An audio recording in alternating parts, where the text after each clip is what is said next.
9 caretakers walked into the Redden house. Every one of them fled before sunset. But Jonetta Frey didn't run.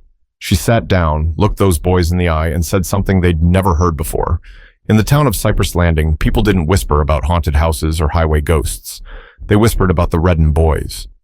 6 years old, born just minutes apart, Paxton, Ivor, and Hollis Redden weren't the kind of kids you brought juice boxes to. They weren't cute. They weren't shy. They weren't misunderstood. They were chaos, contained only by the white-painted fence of their father's crumbling 2-story colonial on Dogwood Avenue. Their father, Wendell Redden, had once been known for owning half the farmland east of the county line.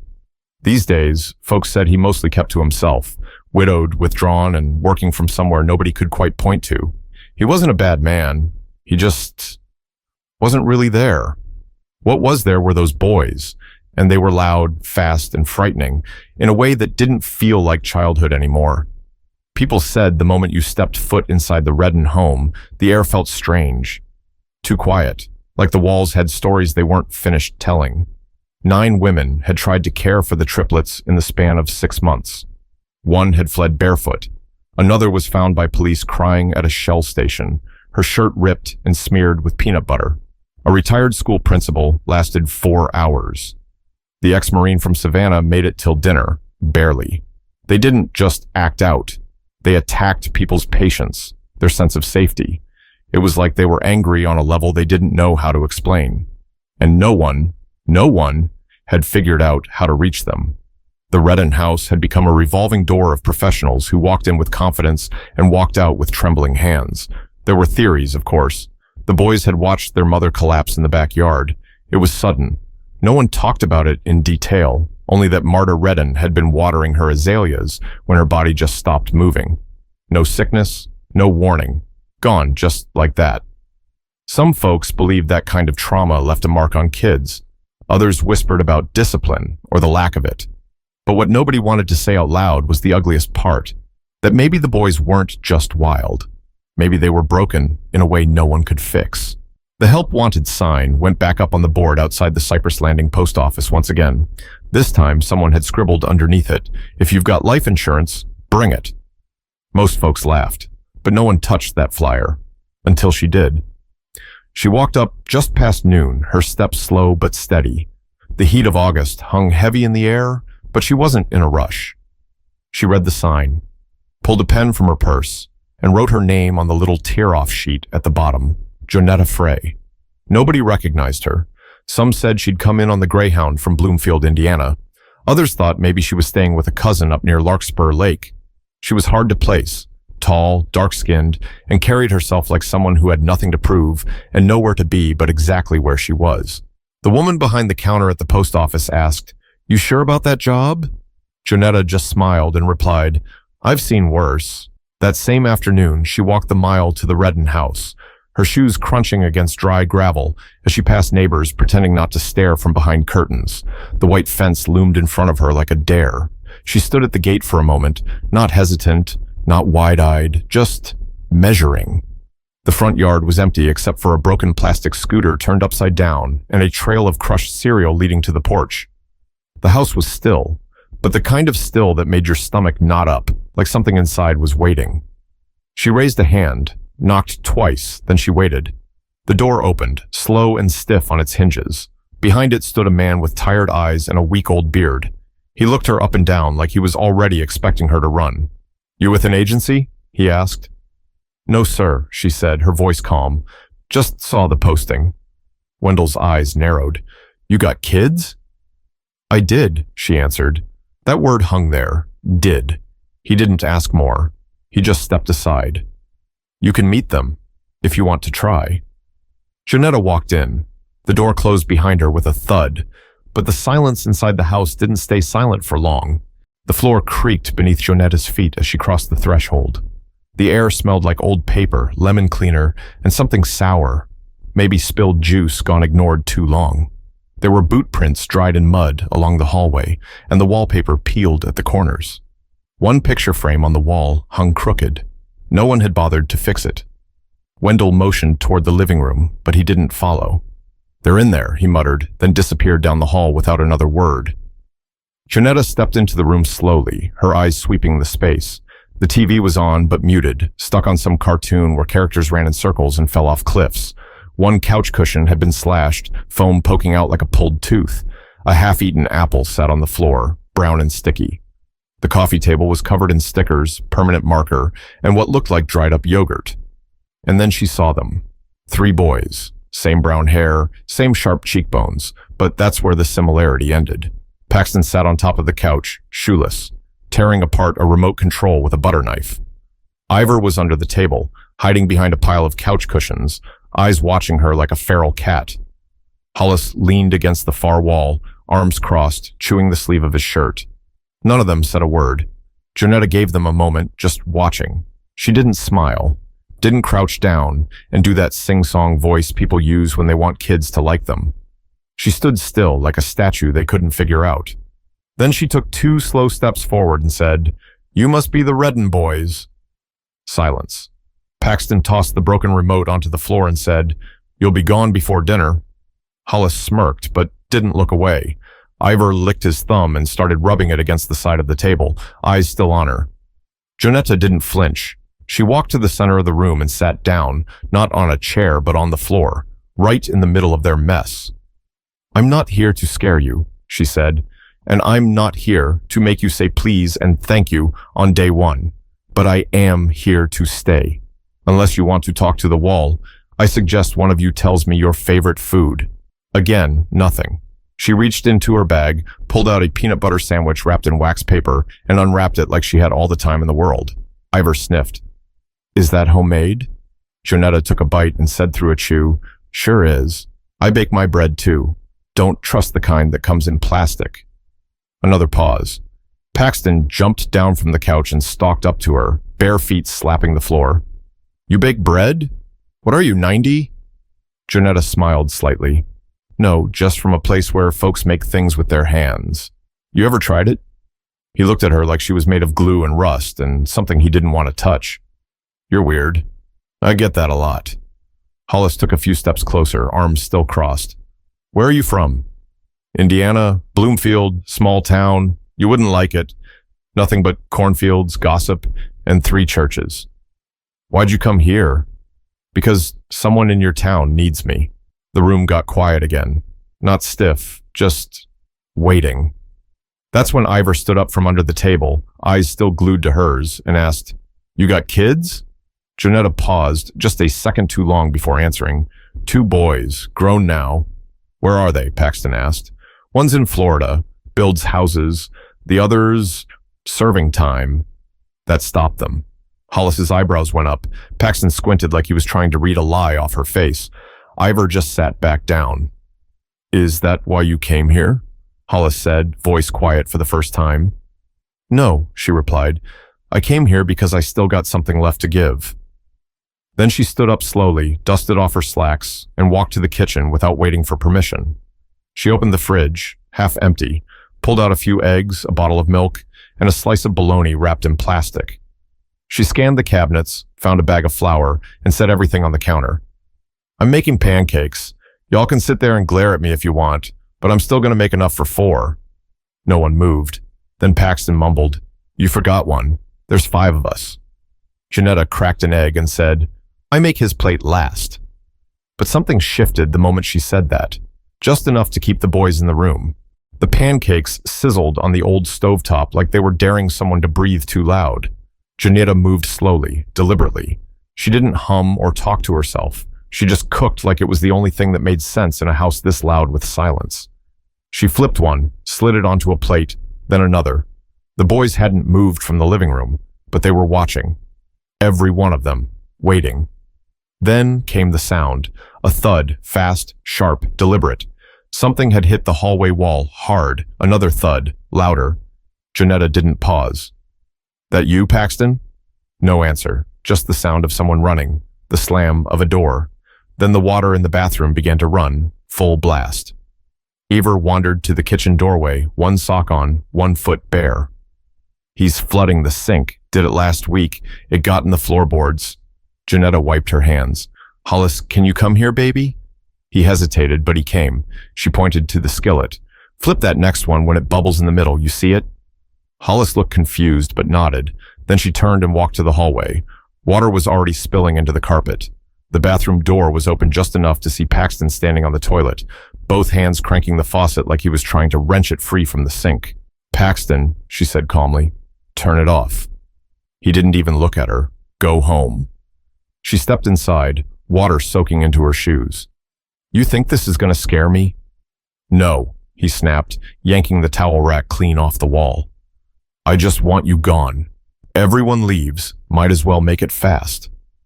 Janetta leaned against the doorframe. "That what happened to your mama?"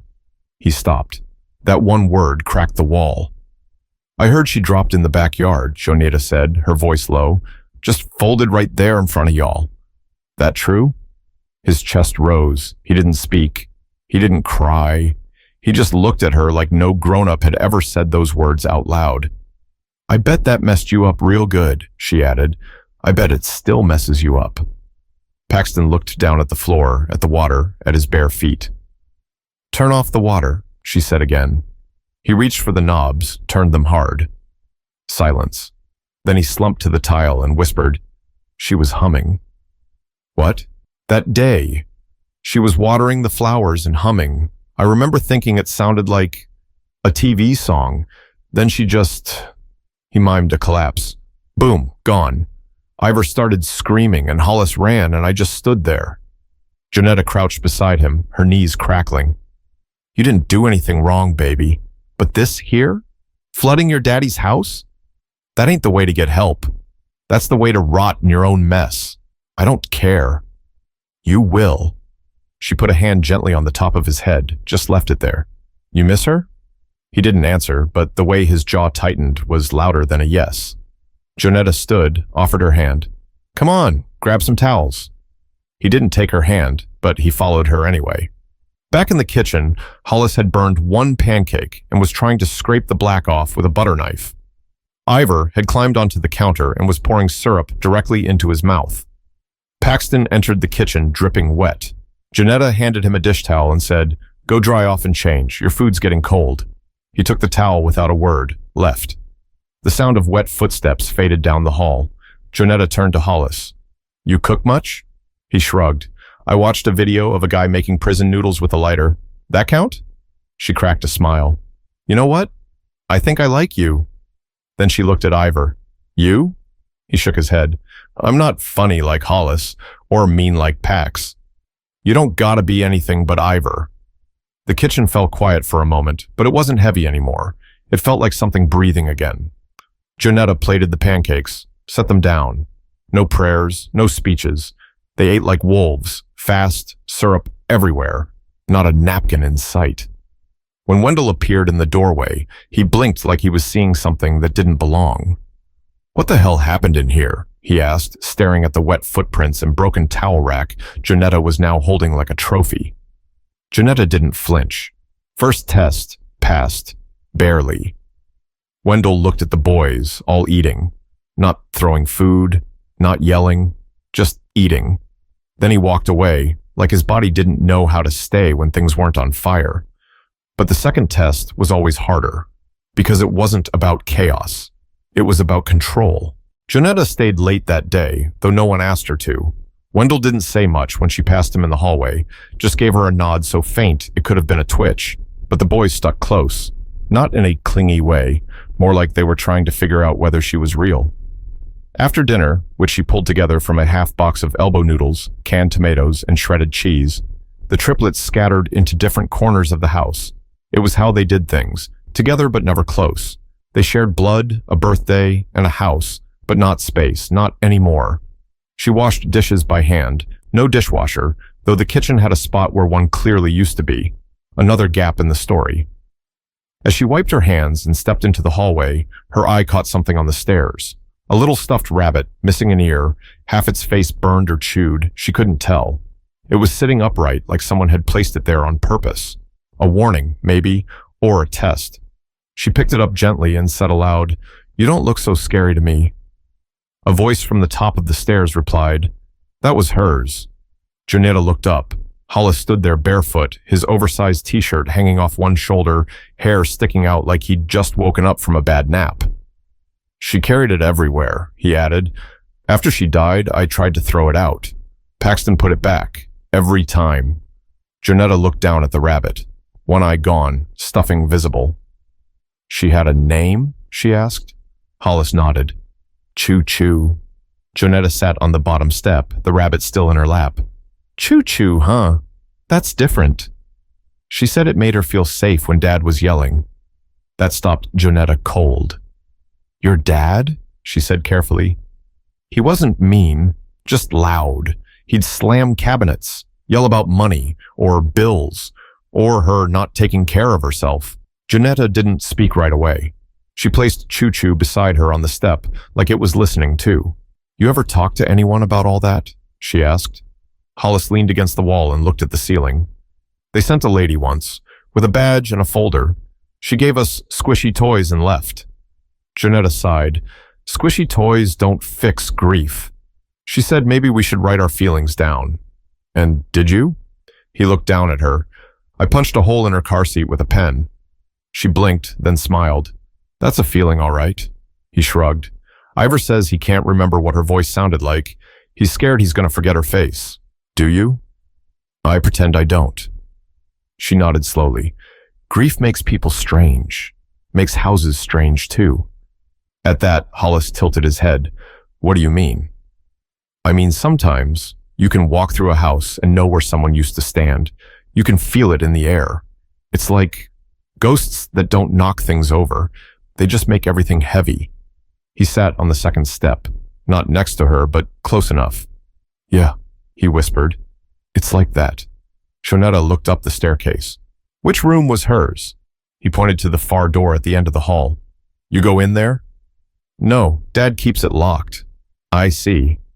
She stood and gently set the rabbit back where she found it. Then maybe you boys need a room of your own. One that doesn't feel like hers, or his, or some stranger's. He didn't answer, but she could see the thought working behind his eyes. Good night, Hollis. He surprised her by saying it back. She walked to the guest room Wendell had set up for her. Bare mattress, old quilt, a crooked lamp. The wallpaper peeled there too, like someone gave up halfway. But the sheets smelled clean. That was something. She lay awake a long time, staring at the ceiling fan as it turned with a soft wobble. The house creaked like it was trying to speak a language only grieving people understood. In the middle of the night, she heard footsteps outside her door. Not rushed, just slow, uncertain.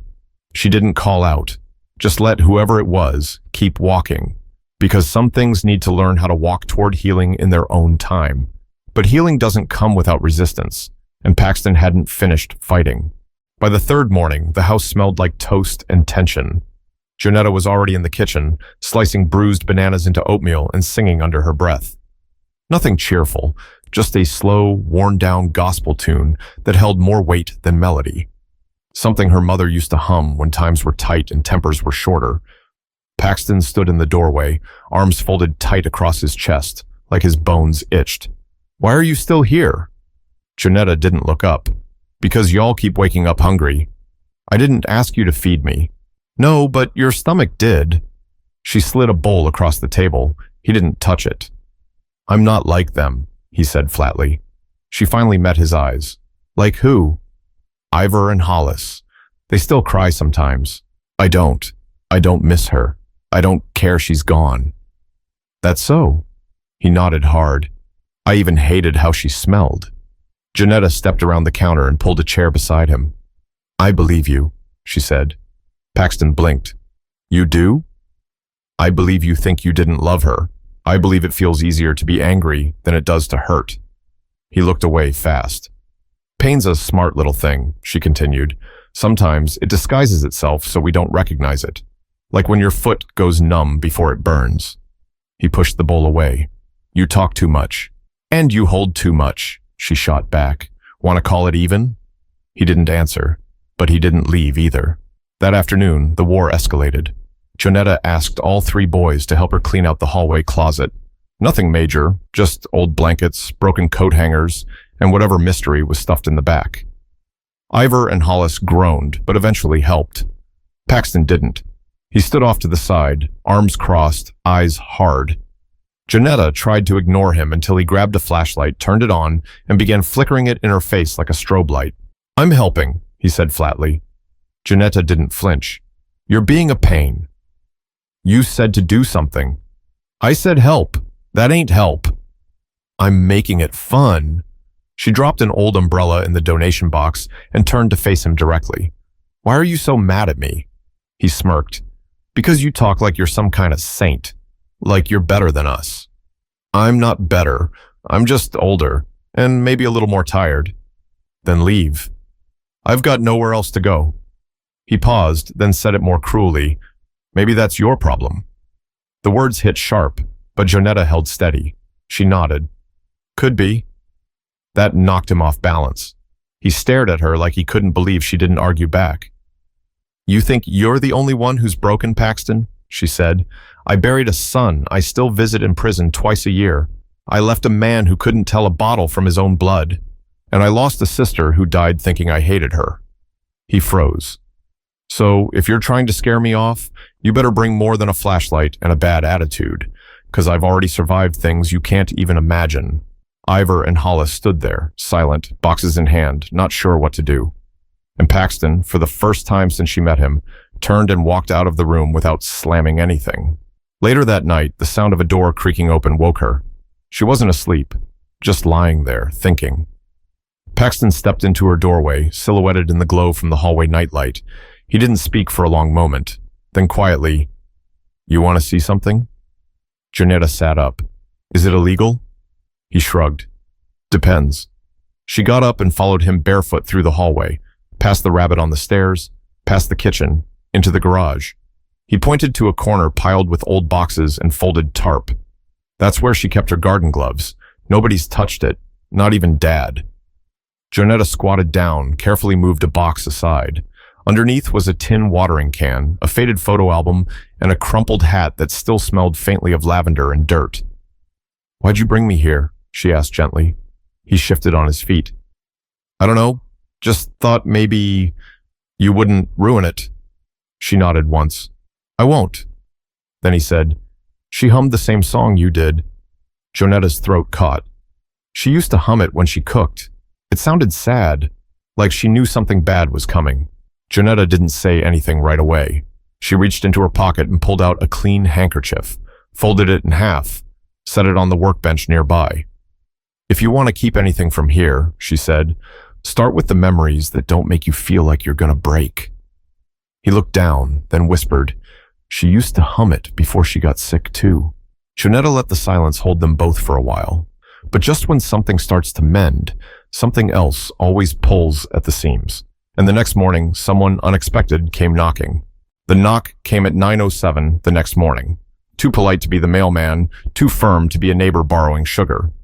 Janetta was folding laundry on the porch when she heard it, 3 deliberate raps on the front door. Wendell got there first. She watched from behind the screen as he opened it, barely masking his confusion. A woman stood outside, mid-30s, skin pale as paper, hair knotted in a loose bun like she'd driven with the windows down. Her blouse was wrinkled, and she held a brown leather folder tight against her chest. "Can I help you?" Wendell asked. "I'm looking for Jonetta Frey," she said. Janetta stepped off the porch. "That's me." The woman's face tightened, like someone bracing for a slap that might not come. "I'm Callan Breyer.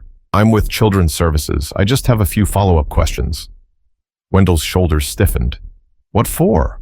Callan kept her voice calm. "There was a concern logged by a previous caretaker regarding instability in the home. We just like to check on any new hires working directly with minors." Janetta looked her dead in the eye. "You didn't drive all the way to Cypress Landing just to ask about my resume. You already pulled my file." Callan shifted. "We're aware of your son's record, yes. And? It's standard to verify there's no ongoing custody claim or legal conflict that might raise risk." Janetta folded her arms. "I'm not here to adopt anyone." Callan hesitated. "I'll still need a few minutes." Wendell opened the screen door. "You can use the back room." The boys were upstairs. Janetta didn't want them hearing this. Not yet. She walked Callan to the guest room, shut the door, and sat on the edge of the bed. Callan stayed standing. I'll be honest with you, Callan said. I read your background, the arrest, the charges, the testimony you gave in court. Janetta nodded. You want me to explain how a mother like me ends up with a son behind bars? I want to know if you're carrying unresolved anger that might show up in this home. Jonetta took a breath. My youngest, Rull, was 17 when he got mixed up in a robbery with 3 older boys. One of them had a gun. Things went sideways. A man got hurt. Callan's pen hovered over her form, waiting. I testified in court because I was the one who called the police, Jonetta continued. I didn't know what he'd done yet. I just knew he came home with blood on his shoes and couldn't stop shaking. I raised him better, but I couldn't lie for him. I wouldn't. And your older son? Lives in Tallahassee. He builds homes for other people. Still hasn't figured out how to build his own. Callan didn't write that down. She just nodded, professional and cold. You were suspended from your position at New Liberty Middle School 3 years ago? For missing too many days during Ruel's trial. They didn't call it that officially, but I know what it was. Do you have any history of mental illness or medication for emotional regulation? No diagnosis, Janetta said flatly. Just grief, guilt, and the type of rage that cooks slow. But I manage. Callan looked her in the eye for the first time. You're not what I expected. I never am. Callan clicked her pen closed, slid the folder under her arm, and said, We'll be in touch. Janetta followed her to the door. Neither of them said goodbye. The moment the door shut, Wendell asked, That happen a lot? Only when someone's nervous about who I used to be. Wendell leaned against the wall, arms crossed. Why'd you tell her all that? You could have smoothed it over. Because smoothing it over is what got my son locked up. People kept pretending everything was fine. Wendell looked down at the floor, then back up at her. You think my kids are fine? She shook her head. I think they're wounded, and I think pretending they're not is why they bite. Wendell opened his mouth, then closed it again. He wasn't used to being spoken to like that, but he didn't push back. That night, Paxton asked her out of nowhere, Did you ever hit your kids? Janetta didn't lie. Once, just once. Ruel stole $20 from my purse when he was 15. I slapped him across the face. We both cried after. Paxton's face didn't change, but he asked, You regret it? I regret not asking why he needed it. He nodded slowly like he was filing the answer away for later. But some truths echo louder than you expect, and soon the boys would stop being the only ones asking questions. The next morning, the boys were out back throwing rocks at rusted soda cans lined up on a fence post.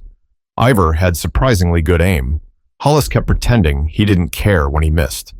Paxton wasn't playing. He was watching from the porch swing, arms crossed, that stare he used when his thoughts got too loud. Inside, Janetta scrubbed the kitchen counters with a stubborn focus, the kind of cleaning that wasn't about dirt. She'd seen the file on the table. Wendell hadn't even tried to hide it.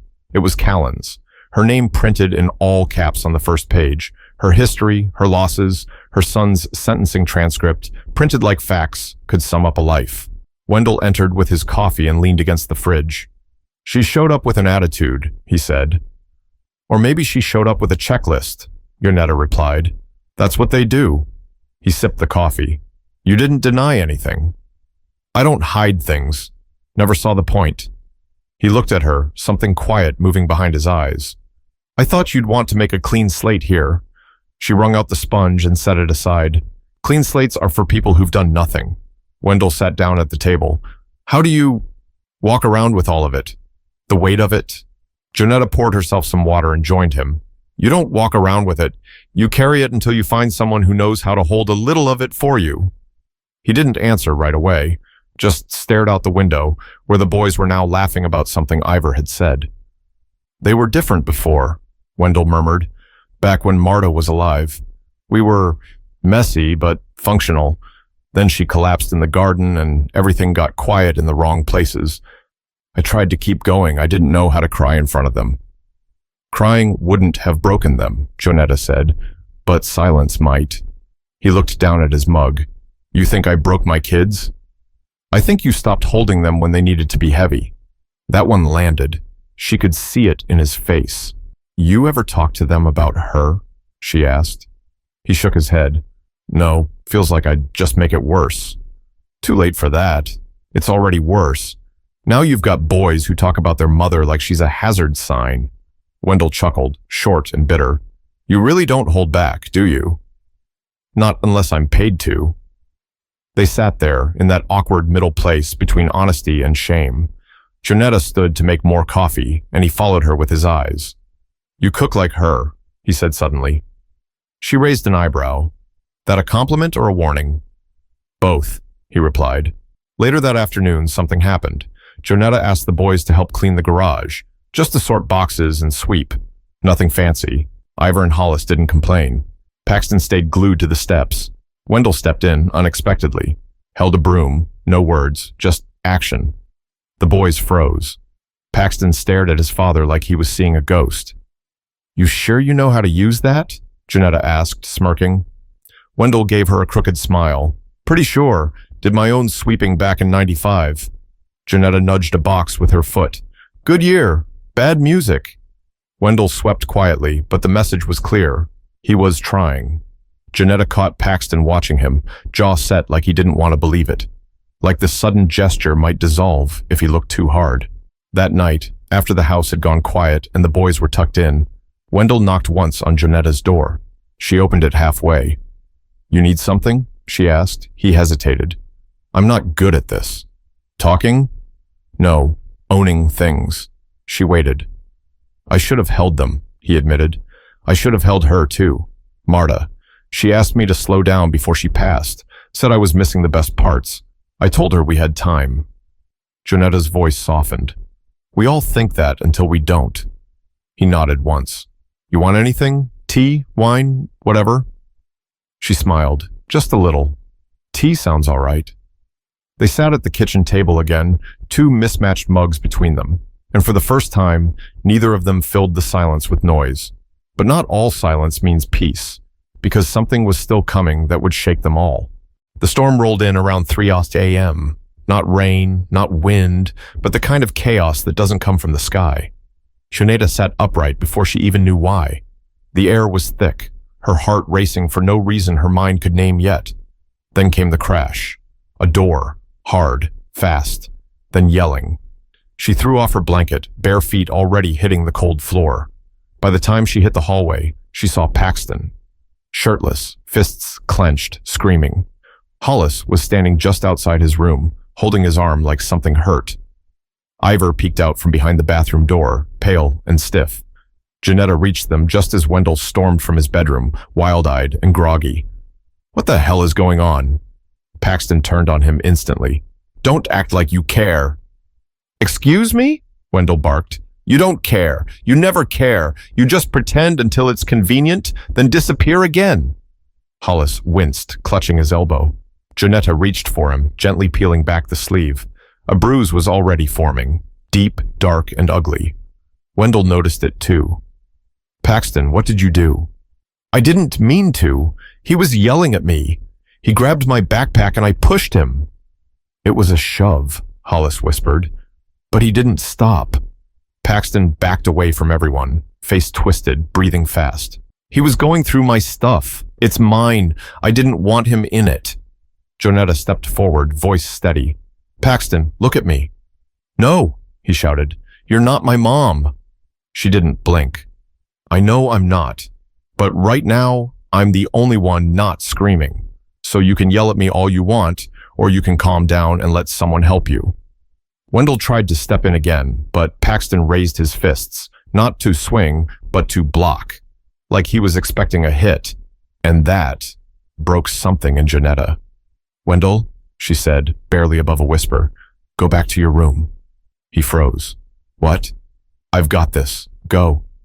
He looked ready to argue, but something in her tone, quiet, dangerous, unshakable, made him listen. He nodded once and stepped back. Jonetta turned to Paxton. You're not in trouble for being mad. You're not in trouble for yelling. You're in trouble for hurting your brother and refusing to own it. I didn't mean to. Intentions don't erase bruises. His shoulders slumped.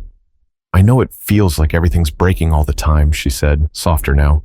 Like if you don't keep your fists up, something's gonna hit you first.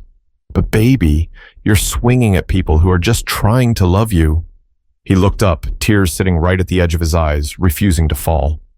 Jonetta took a step closer. You can be angry, but you don't get to make your anger someone else's wound. He stood there, chest heaving, until finally, he dropped to the floor. Sat right there in the middle of the hallway and cried like a child who finally couldn't hold it all in. And he was a child. Janetta knelt beside him, not touching, not crowding, just there, until his breath steadied and his hands lowered and his head leaned, not against her shoulder, but close enough to feel safe again. Ivor came out from the bathroom and walked over to Hollis, whispering something only brothers would understand. Hollis nodded. No blame in his face, only exhaustion. Wendell stood in the kitchen doorway, arms limp at his sides. He looked like someone who'd just realized the fire had been burning longer than he ever wanted to admit. Later that morning, as light broke across the cracked blinds, Janetta sat at the kitchen table with a cup of tea and swollen eyes. Wendell walked in, slow and unsure. You all right? No, he sat. What do you need? She let the question hang in the air. I need you to stop disappearing when it gets hard. I need you to stop being just a man with regrets and start being their father again. I'm trying. Then try louder. He didn't argue. He just stared at the grain of the table. I called my son last night, Jonetta added. Wendell looked up. Rule? He answered on the first ring. What'd you say? I told him I'd stopped running from who I used to be, and that I'd found 3 boys who reminded me what's still worth showing up for. Wendell looked at her. Something in his face had changed.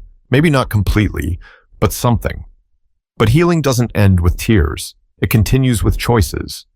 And now, it was time for the boys to make one of their own. The morning air felt different. Not cleaner, not lighter, just clearer. Jonetta was already outside, pulling weeds from the small garden bed near the porch. It hadn't been touched in months, maybe longer. Dry roots tangled like wire, soil packed down like it had given up. Hollis came out first, hands in his hoodie pockets, and stood at the top step. You know that won't grow anything, right? She didn't look up.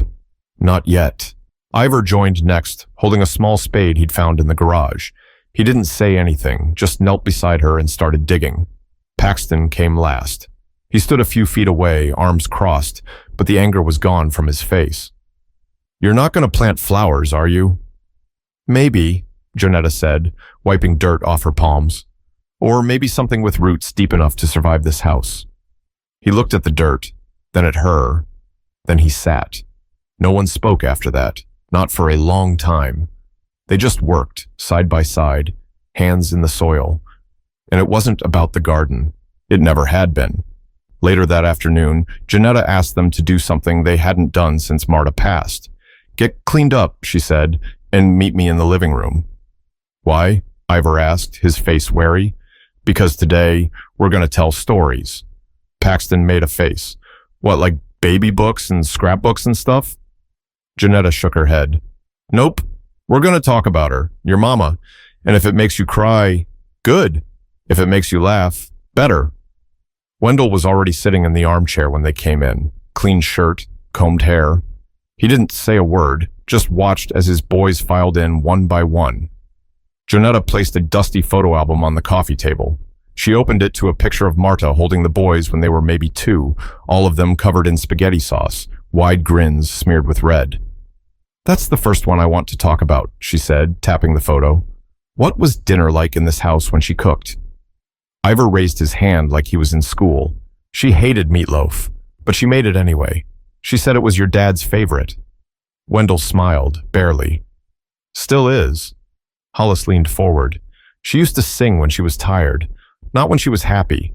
Tired, like it helped her push through. Paxton added quietly, she used to read to us even when she was sick. She'd fall asleep in the middle of a chapter, and I'd pretend not to notice. One by one, the stories came out. Not in order, not always happy, but real. Jonetta watched them, not speaking much now, just letting the house fill with her again. Not in sadness, but in presence. Eventually, she asked, What's one thing you wish you'd said to her? Silence settled over the room. Then Ivor whispered, that I was scared. Hollis looked down. That I heard her crying in the laundry room and didn't do anything. Paxton didn't speak right away. Then finally, That I didn't mean it when I said I hated her. Jonetta nodded. I think she knew, but saying it out loud matters, still does. Wendell cleared his throat. I never said goodbye, he said quietly. Not really. I just let the doctors tell me it was over. I didn't even go back into the room after. The boys looked at him. Something passed between them, a knowing, a new understanding. Then Hollis got up, went to the kitchen, and came back holding the worn, stuffed rabbit, Choo Choo. He placed it on the table beside the album. She should have been here to see us better, he said. Janetta put her hand over his. She sees you now. That night, nobody screamed. Nobody slammed doors. There was no stomping, no shoving, just quiet. Real quiet. The kind that settles deep, not like a hush, but like a breath finally exhaled. Paxton came to Jonetta's door around 9. He didn't say anything at first, just handed her something wrapped in a paper towel. Inside was a charm bracelet, cheap, scratched, the kind you buy at a gas station on Mother's Day. I found it in my sock drawer, he muttered. She wore it a lot. I thought it was stupid. Janetta held it gently. It's not. You can keep it, he said, or plant it in that garden, I don't care. She looked up. I think you care more than you let on.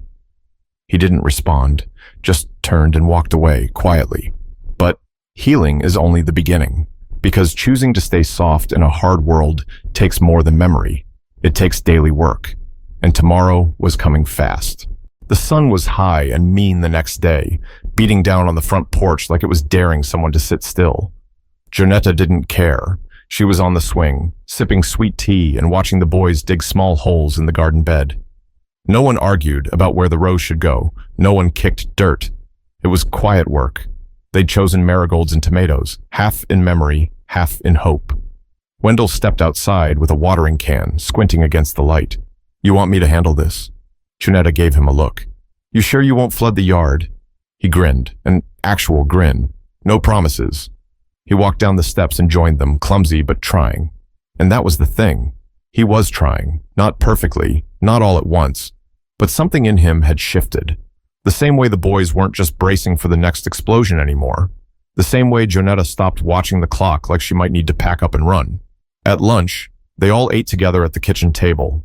No screens, no distractions. Ivor told a story about a kid at school who wore cowboy boots with gym shorts, and Hollis nearly choked from laughing. Paxton actually passed the butter without being asked. It wasn't a miracle. It was a meal. But it meant something. After the dishes were rinsed and drying, Wendell pulled Jonetta aside near the back door. I've been thinking, he said. You've done more for this house in 3 weeks than I've done in the last 3 years. That's not a competition I wanted to win, she replied gently. I know, he said, but I want to keep going. You know, keep building something. Something that doesn't fall apart the second someone walks out. Jonetta raised an eyebrow. What are you asking? I want to pay you double. Make this permanent. Not just as a nanny, as part of the family. She laughed once, dry and low. That's a big word, Wendell. I know. I don't say it often. But the boys... He paused. They ask about you even when you're in the next room. Jonetta looked out the window, saw Hollis adjusting the garden markers so they lined up just right. Ivor pulling weeds without being asked. Paxton sitting on the porch steps, sketching something on a notepad with a stub of pencil. They still have work to do, she said. We all do. And you're ready for that? Wendell didn't answer right away. Then, I'm not sure, but I want to be. That night, the boys insisted on movie night, not the usual loud shoot-'em-up stuff. They picked something they used to watch with Marta, an old animated film where nothing blew up and the characters just loved each other, clumsy and honest. Paxton sat beside her, head tilted just slightly in her direction, not resting on her shoulder, but near enough. You think my mom would have liked you? He asked during a quiet part of the film. Janetta thought for a moment. Depends on the day, he smirked. I think she would have. You're not scared of us. I was, at first, but fear fades when you start listening. He nodded, then said, I still think about pushing Hollis. I still feel bad. That's good. That means you're not numb. I thought being tough meant not feeling anything. No, baby. Being tough means feeling it and choosing better next time. When the credits rolled, Ivor had fallen asleep on the carpet. Hollis was curled up in the corner with Choo-Choo tucked under his arm. Paxton was still wide awake. Wendell came in and turned off the TV. "Bedtime, gentlemen." No complaints, no yelling, just movement. As they shuffled down the hallway, Paxton turned back to Jonetta.